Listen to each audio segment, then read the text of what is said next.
এবার রাত্রি 12টার সময় একটা নেকড়ে বাঘ, এই বড়গুলো নয়, কুকুরের সাইজের যেগুলো নেকড়ে, যাকে হাইনা বলা হয়, এই হাইনা বাঘ এলো। আসার পরে প্রথমে একটা মানুষকে এমনি করে নাক লাগিয়ে শুকে দেখছে, দেখে বলছে এটা নয়। ফের আর একটাকে যে এমনি করে শুকে দেখছে রাতের বেলায়, দিয়ে মুখটাকে এমনি করে ঝেড়ে দিয়ে এটা নয়, এটা নয়। দুটা তিনটা চারটা মানুষের মাথার কাছে গিয়ে শুকে শুকে শুকে শুকে দেখছে, আর দেখার পরে প্রত্যেকটাকে ছেড়ে দিচ্ছে, চলে যাচ্ছে। হঠাৎ করে একবার লাফ মেরে মাঝখানে গিয়ে বস্তার কিনারায় যে শুয়েছিল বাচ্চাটা, ওর মাথার কাছে গিয়ে এমনি করে নাকটা লাগিয়েছে। আর নাকটা লাগিয়ে একবার ঘ্রাণ নেওয়ার পরে নেকড়ে বাঘ বলছে এটাই এটাই। ওই জায়গাতে এতটি লোকের পহারাদারের মাঝখানে রাত্রি 12টা একটার সময় নেকড়ে বাঘ তার গলাকে কামড়ে দিল, এমন করে কামড়ে দিল যে লহুলাহান করে দিল, এমন করে লহুলাহান করলো যে ওইখানে বাপ বলার টাইম পেল না। মাত্র 5 মিনিটের ভেতরে অপর ধাপড় করতে করতে ওখানেই মরে শেষ হয়ে গেল। এই বেচারারা 12-14 জন লোক সিরিয়ার ব্যবসা শেষ করে বাড়ি আসছে। আবু লাহাব রাস্তা তাকিয়ে আছে, বলছে করে কতরা কখন আসলি রে? যখন বাড়ি আসছে তো 12টা লোক আছে, 13 নম্বর লোক নাই। আবু লাহাব বলছে আমার বেটা কই থেকে গেল নাকি? বলছে চাচা বড্ড দুঃখের কথা, বড্ড দুঃখের কথা। আমরা হাওরান নামক জায়গাতে জমা ছিলাম রাতের বেলায়, আর হঠাৎ করে জঙ্গল থেকে একটা বাঘের বাচ্চা এসে তোমার ছেলেকে কামড়িয়ে লহুলাহান করে দিয়েছে, বাঁচার কোনো সুযোগ ছিল না, ওখানেই মরে গেছে, ওখানে আমরা তাকে দাফন করে দিয়ে চলে এসেছি। আবু লাহাব চোখের পানি ঝরিয়ে ঝরিয়ে বলছে সেদিনই বলেছিলাম বেটারে, মুহাম্মাদের দুয়াকে বলে পৃথিবীতে যত লোক ভয় পায় তাদের ভেতরে আমি হলাম সবচাইতে বেশি, আমি ভয় পাচ্ছি তোকে বলেই। তোর উপরে বদদুয়া দিয়ে দিয়েছে নবী মুহাম্মদ, তোর রেহাই কিন্তু হবে না, সাবধানে চলিস। এবার কথা ভালো করে বুঝবেন, আবু লাহাবের ঈমান আছে যে রসুলের দোয়া রদ হয় না, একটা আচালা করেন হ্যাঁ না? আবু লাহাবের বিশ্বাস আছে যে হ্যাঁ, তাহলে রসুলুল্লাহর দোয়া রদ হয় না, আল্লাহ তাআলা ফেলে দেয় না। এত জবরদস্ত নবী, এ কথাটা মুশরিক যখন বিশ্বাস করছে, তখন এই গর্ধবের ওই নবীটাকে মেনে নিতে কি হচ্ছে? প্রশ্ন জাগে না মনে? মেনে গেলে নিস না রে বেকুব? এত সত্য নবীটাকে, ন্যায্য নবীটাকে তোর চোখের সামনে স্পষ্ট প্রমাণ পাওয়া যাচ্ছে, তো তারপরে তাকে নবী বলে মানছিস না কেন? তো ওর ইমানটা কেমন? তো আপনি মানো না তো? হ্যাঁ আলহামদুলিল্লাহ।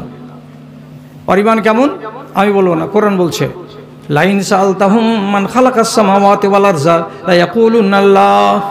এই মুশরিকগুলোকে যদি তুমি জিজ্ঞেস করে বলো আসমান জমিনকে কে তৈরি করেছে, এই বলো তো, আবু লাহাব বলো, উতবা বলো, শাইবা বলো, তোমরা সবাই মিলে বলো তো আসমান জমিনকে কে তৈরি করেছে? আল্লাহ তাআলা নিজে বলছেন সবাই মিলে ওরা বলবে লা ইয়াকুলুনাল্লাহ, নিশ্চয় আল্লাহ রাব্বুল আলামিন আসমান বানিয়েছেন এবং জমিনকে বানিয়েছেন। এটা ঠিক কথা না বেঠিক কথা? ঠিক। তাহলে এই যে ঠিক কথা বলছে, আসমানের মালিক বানানেওয়ালাকে খালেক তো আল্লাহ, জমিনকে বানানেওয়ালাকে তো আল্লাহ। তো এত সত্য কথা বলে সাক্ষী দিচ্ছে কারা? মক্কার মুশরিকরা। তো বাকি কথাগুলো কেন মানিস না? বলছি এটাই তো দোষ। এবারে এখন যদি বলি যে একটা লোক আছে এই গ্রামে, 30 বছর পার হয়ে গেল, 3 ছেলের বাপ, এখনো দাড়িকে রোজ ঝুটছে। আচ্ছা রোজ যদি দাড়ি কামাও এতে ইজ্জত বাড়ে না কমে?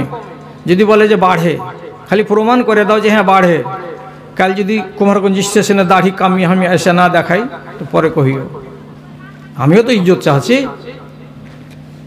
দাড়ি কামাতে গেলে ইজ্জত বাড়ে না কমে? আমি জোরের সঙ্গে বলছি সুন্নাতকে জফা করতে গেলে ইজ্জত কমবে। তো তুমি তো জানো যে এটা রাসূলুল্লাহর সুন্নাত। তো সুন্নাত জানার পরে আজ পর্যন্ত কামডলের গায়ে কেন 30টা লোক 30 বছর বয়স হয়ে গেছে, তারা চেহারাতে দাড়ি রাখতে পারলো না, অথচ তার মগজে কথাটা আছে?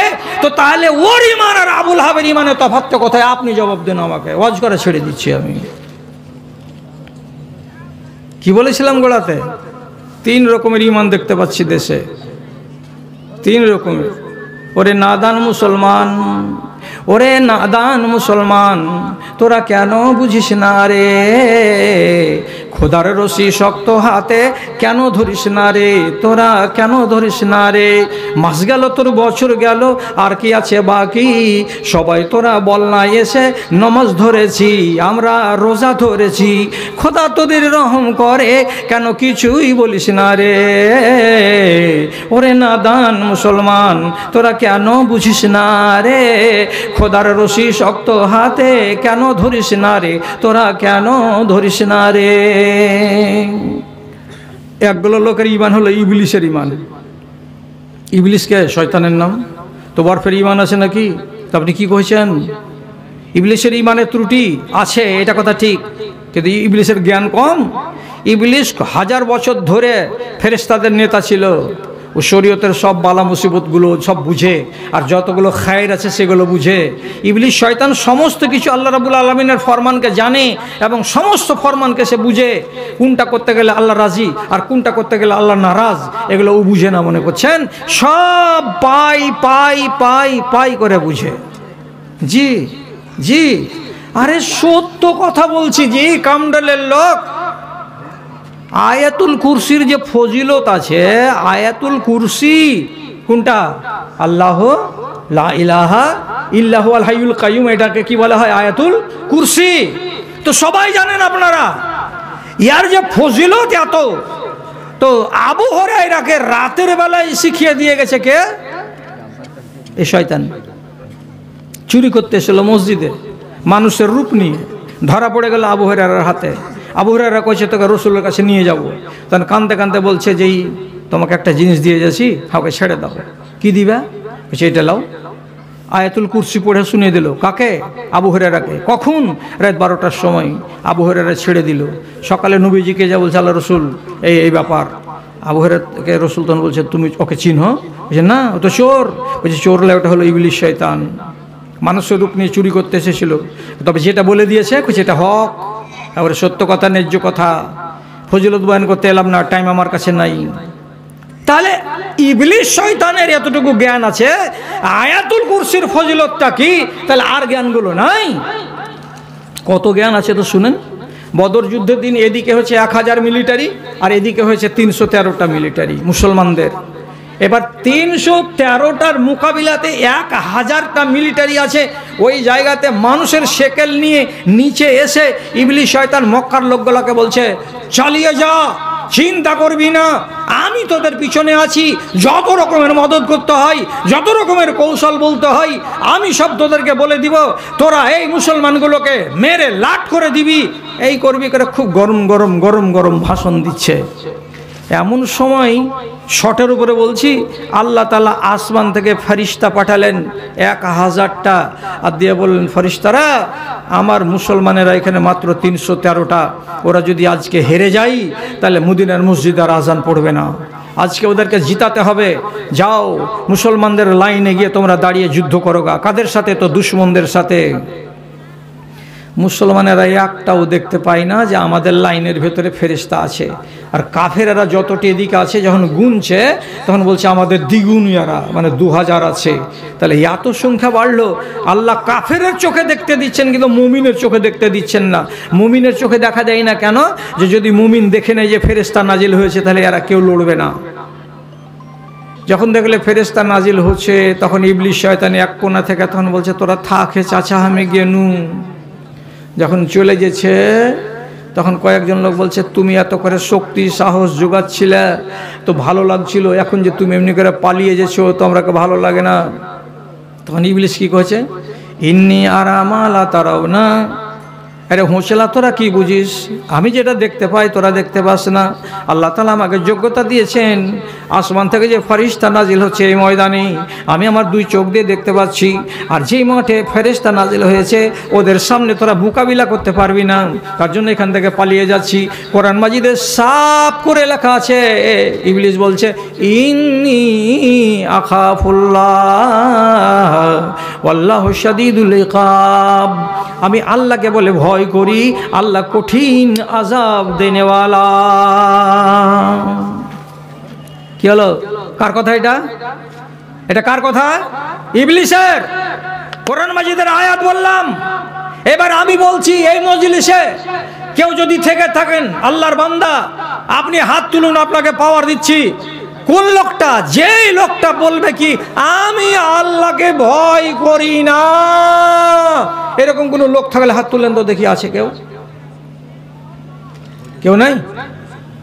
তাহলে আমি যদি এবার বলি আমরা আল্লাহ রাব্বুল আলামিনকে বলে ভয় করি, আল্লাহকে বলে ভয় করি, কটা লোক আছে এখানে? আলহামদুলিল্লাহ। তো সবটি লোক তো আল্লাহকে বলে ভয় করেন। তাহলে আল্লাহকে বলে ভয় করি কথাটা কে বলেছে একবার? ইবলিস শয়তান। আর এখন আমার সামনে আপনারা হাত তুলে বললেন আমরা আল্লাহকে বলে ভয় করি। এবার মাঝখানে ফারাক কোনটা? ওই ইবলিস শয়তান হারামখোর আল্লাহকে ভয় করি কথাটা বলে, কিন্তু কথাটা মানে না। এবার যতটি মুসলমান কামডোল গ্রামের হাত তুলে প্রমাণ করে দিয়ে বলছে আমরা আল্লাহকে বলে ভয় করি, এই লোকগুলো যদি সত্যিকারই ভয় করে তাহলে এরা আগামীকাল থেকে মদ খাবে না, আর আগামীকাল থেকে তিরঙ্গা খাবে না, আর আগামীকাল থেকে গুটকা খাবে না, আগামীকাল থেকে এই লোকগুলো বিয়ে করতে গেলে শ্বশুরের কাছে 1 লক্ষ টাকা গুনে নিবে না, আগামীকাল থেকে এরা যদি ফোন করবে তো হোয়াটসঅ্যাপের ভিতরে কোনো বেটি ছেলেকে নিয়ে চ্যাটিং করবে না, আগামীকাল থেকে এই মেয়ে ছেলেগুলো স্কুল যদি যায়, কলেজে যদি যায়, তাহলে এরা কোনোদিন বেপরদা হয়ে যাবে না। কথা ঠিক কি না? যদি কথাটা ঠিক হয়ে যায় তাহলে তো ইবলিস থেকে আলাদা। আর যদি ওয়াজ শোনার পরে ফের সকালবেলা দেখতে পাই চো করে বিড়ি টানছেন আর সিগারেট টানছেন, আর আজান হয়ে যাচ্ছে, চায়ের দোকানে আপনি বসে আছেন, বেঞ্চ থেকে উঠছেন না, আপনার পাছাটা, মাগরিবের আজান পড়ে যাচ্ছে, আপনি আমতলাকে আবাদ করে রেখেছেন, আল্লাহর মসজিদ দূর থেকে কাঁদছে আর গিন করে আপনার কাছে আহাজারি করছে, যদি এটাই দেখতে পাওয়া যায় তাহলে পরিষ্কার ভাষাতে বলছি আপনার ঈমান হচ্ছে ইবলিস শয়তানের ঈমান। বুঝাতে পারলাম কি না? ঈমানকে নিয়ে চিন্তা করেন না যে দাদা একবার আমার ঈমানটা কেমন আছে, একবার ভাবতে হবে না?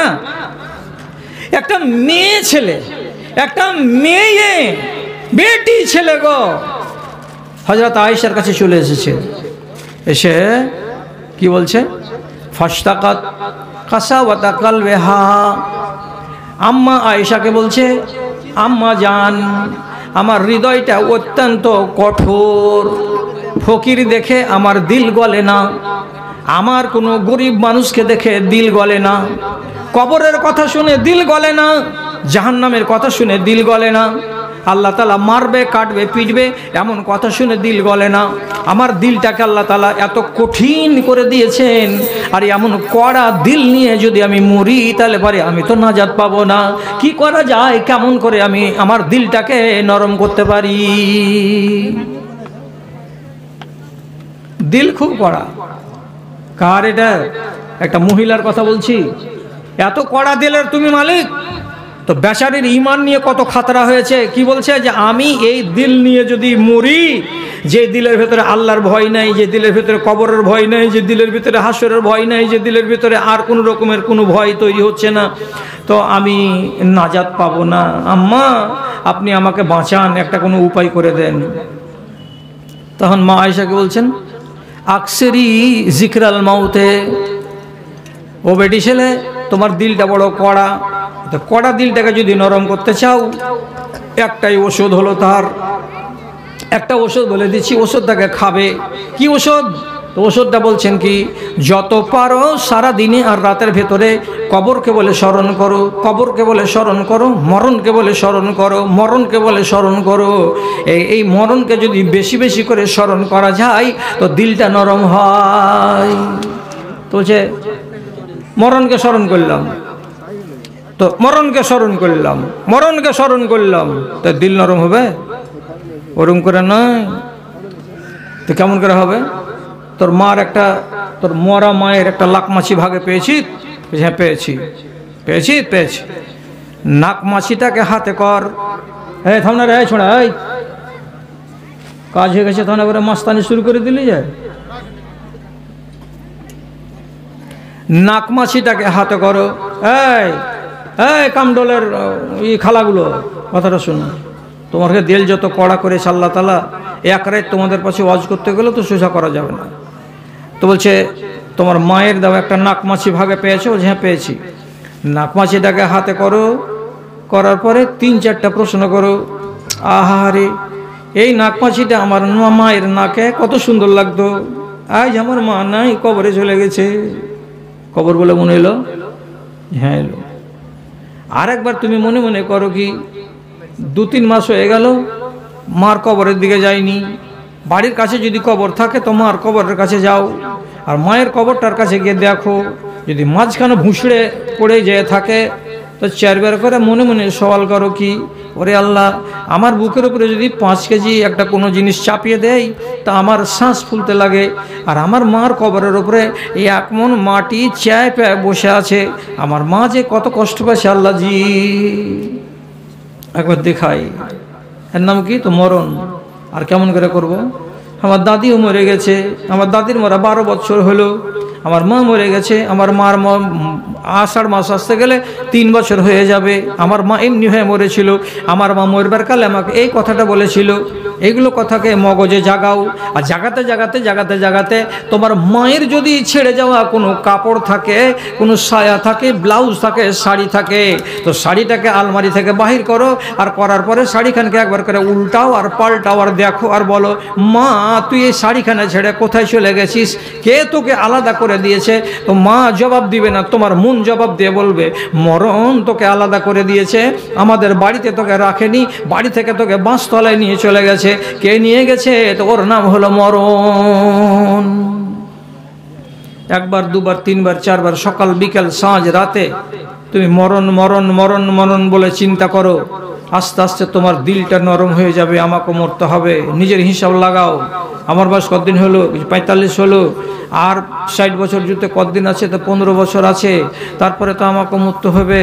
আমার যে মরণ কুণ্ঠে আছে, বাপের দেশে আছে না মায়ের দেশে আছে, আল্লাহ কোনখানে যে মরবো, কি হালাতে যে মরবো, মরবার কালে কথা বলতে পারবো কিনা, মরার কালে আমার পাশে ছেলে পেলে থাকবে কিনা, আমার জবান দিয়ে লা ইলাহা ইল্লাল্লাহ বের হবে কি হবে না, এক গাদা প্রশ্ন করো নিজের মনের সাথে মরবার কালে। এইরকম করে যদি মরণকে বলে স্মরণ করো তো তোমার দিলটা নরম হবে। এবার 3 মাস পরে ফের ওই বেটি ছেলেটা চলে এসছে, সালাম দিয়া আম্মা আয়েশার কাছে বসেছে। বসার পরে তখন বলছে, কি খবর? তো হাসছে, মুচকি মেরে হাসছে। তারপরে তখন বলছে, ফাল তো আমি আপনার কথাটা অক্ষরে অক্ষরে পালন করেছি, এবং অক্ষরে অক্ষরে পালন করার পরে আমার কি হয়েছে, তো বড্ড লাভ হয়েছে মা। কেমন লাভ হয়েছে? এখন আমি মরণকে বলে বেশি স্মরণ করার ফলে মরণের জন্য কি কি সামান নিতে হবে তার ভাবনা শুরু করে দিয়েছি। আমার জায়ের সঙ্গে আমার একটু নটঘট হতো, আমি সেদিন থেকে ছেড়ে দিয়েছি নটঘট করা, দিয়ে বলেছি সলেহাগে আজ আছি তো কাল নাই, ঝগড়া করে লাভ কি হবে, ওর সঙ্গে মিলেমিশে হাসি মুখে কথা বলছি। আগে আমি নফল নামাজ পড়তাম না, এখন সকাল 8টার সময় আমি কাজের ফাঁকে ফাঁকে মাঝখানে ছোট ছোট করে 2 রাকাত বাঁশ নামাজ পড়ছি, যাকে চাষ নামাজ বলা যায়। কেন পড়ছি? তো বলছে মৌলানা সাহেবেরা বলেছে প্রত্যেক দিন সকাল 8টা 9টার সময় যদি কেউ 4 রাকাত নামাজ 2 রাকাত 2 রাকাত করে পড়ে দেয়, তাহলে আল্লাহ রাব্বুল আলামিন ওই বেটি ছেলেটার নামে জান্নাতের এক কিনারায় একটা সুন্দর ঘর নির্মাণ করে দেন। তো ওই জান্নাতটা পাবো তার আশায় 4 রাকাত নামাজ ধরেছি আম্মা জান। তারপর থেকে কি করেছো, আমার বাড়িতে যদি এতটি চাল থাকে, এতটি যদি খেজুর থাকে, আর কোনো মানুষ যদি আওয়াজ দেয় আমাকে আল্লাহর রাস্তায় কিছু দিয়ে দাও, তা আমি ওই 3টা খেজুর থাকলে আমার পেটকে কেটে দিয়ে আমি ফকিরের হাতে খেজুর কটাকে তুলে দেই। আমি কোনোদিন কোনো ফকিরকে আর ঘুরাই না। যখনই কোনো আমার চোখের সামনে বুড়ো মানুষ যায়, তখন বুড়ো মানুষটাকে দেখতে গেলে আমার মনের ভিতরটা নরম হয়ে যায়। আমি সাথে সাথে সাথে সাথে আল্লাহ রাব্বুল আলামিনের কাছে 3বার করে 4বার করে দোয়া করি, আর আল্লাহর কাছে আমি মাপ চাই। আই আল্লাহ, মানুষটা বুড়া হয়ে গেছে, এ তো কবরে যাবে, আর এর মতো বয়স আমার হয়ে যাবে, আমাকে কবরে যেতে হবে। তো বুড়া মানুষ দেখতে গেলে আমার ইমান তাজা হয়ে যায়। দাদারে আমার, ভাইরে আমার, একটা মেয়ে ছেলে তার ইমান কমে গেছে, এই রকম একটা মনের ভেতরে ভয় হলো বলে আম্মা আয়েশার কাছে এসে সে নিজের ইমানটাকে সোজা করার জন্য উপায় জেনে নিয়ে চলে গেল। তা আপনি কোন সাহসে বসে আছেন যে আমার ইমান চাঙ্গা আছে, আমার ইমানে কোনো ত্রুটি নাই, আমার ইমানে কোনো রোগ নাই? আপনার ইমানটাকে নিয়ে একবার ভাবতে হবে, ইমানটাকে একবার বাজিয়ে বাজিয়ে দেখতে হবে, আর নির্জনে বসে বসে আপনাকে ভাবতে হবে, আয় আল্লাহ, আমার সারাটা 24 ঘন্টার ভেতরে আমি কতটি পাপ করি, আমি কতটি নেকি করি, এগুলো যদি হিসাব রোজ রোজ করে আপনি করতে যান, তাহলে ইনশাআল্লাহ আপনার দ্বারাই পাপের কাজ হবে না, আপনার দ্বারাই হারাম কাজ হবে না। আপনার ইমানটাকে ঠনঠনে ইমান করতে গেলে ইমানকে একবার মেপে মেপে দেখতে হবে। ইমানটা মাপা যাবে আপনার নিজের তারাজুতে। করেন এত আজ আপনাকে শুনাইলাম, ওইটা লিবা আমার তোমাকে ছাড়বা জি করে না, এখন বাড়ি যাবে তাহলে সেটা দিয়ে দাও। ওহ সুবহানাল্লাহ, এতক্ষণে না যাত এরপরে আর এরকম করিস না বাজি। ওই ওই কানেকশনটাকে কিনে লেখা, কডটাকে কিনে লেখা। আচ্ছা কটা বাজছে আপনারা ঘড়িতে? 12টা 35। বুড়া মানুষের 1.5 ঘন্টা বলা হয়ে গেছে।